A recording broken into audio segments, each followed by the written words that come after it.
महाराष्ट्र का अगला सीएम कौन होगा, इस पर सस्पेंस बना हुआ है। बड़ी खबर यह कि आज इस्तीफा देंगे एकनाथ शिंदे। सुबह 11 बजे सीएम पद से इस्तीफा देंगे औपचारिक रूप से, और नए सीएम के नाम का ऐलान आज ही संभव है। जो जानकारी मिल रही है इस वक्त खबरों में कि आज ही ऐलान किया जाएगा नए सीएम के नाम का।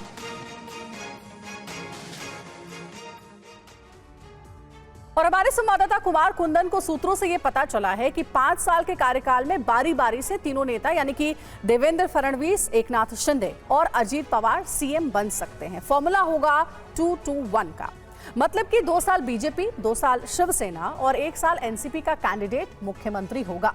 हालांकि इसमें एक और पेच है। कुछ लोगों का यह भी मानना है कि फॉर्मूला 2-2-1 साल नहीं बल्कि 2.5 साल का होना चाहिए। मसलन पिछली बार जो फॉर्मूला बना था उस हिसाब से 2.5 साल बीजेपी और 2.5 साल शिवसेना का सीएम होना तय हुआ था, तो उस हिसाब से मुख्यमंत्री घोषित किया जाना चाहिए। हालांकि अंतिम फॉर्मूला क्या होगा ये तो आधिकारिक ऐलान के बाद ही पता चल पाएगा।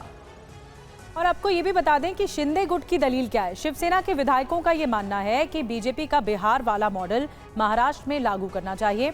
जैसे बीजेपी ने ज्यादा सीट होने के बावजूद बिहार में पॉपुलर फेस के आधार पर नीतीश कुमार को सीएम बनाया, उसी आधार पर यह पद एकनाथ शिंदे को मिलना चाहिए, क्योंकि शिंदे के चेहरे पर चुनाव लड़ा गया। शिंदे गुट ने दूसरा उदाहरण हरियाणा का भी दिया है। जैसे हरियाणा में नायब सिंह सैनी के कामकाज के आधार पर चुनावी जीत हासिल की गई, उन्हें फिर से सीएम बनाया गया। वैसे ही लाडकी बहन और दूसरी लोक लुभावन योजनाएं शिंदे की अगुवाई में लागू हुई और जीत भी मिली। तो फिर सैनी की तरह शिंदे को ही सीएम पद का उपहार मिलना चाहिए। महाराष्ट्र के सीएम पद पर शिंदे गुट दावा ठोक रहा है, तो वहीं बीजेपी मिलजुल कर फैसला लेने की बात कर रही है।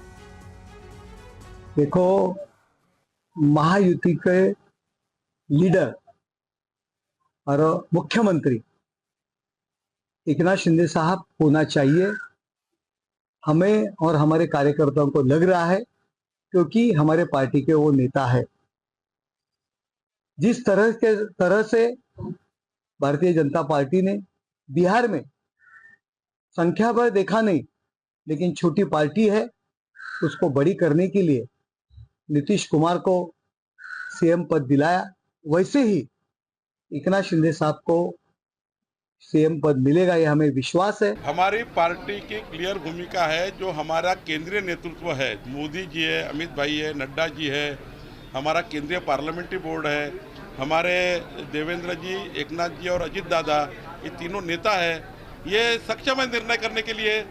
जो मेरे अधिकार क्षेत्र में निर्णय नहीं है उसकी बात मैं नहीं कर सकता। जो अधिकार क्षेत्र केंद्रीय नेतृत्व का है, हमारे मोदी जी का, अमित भाई है, सब लोग करेंगे।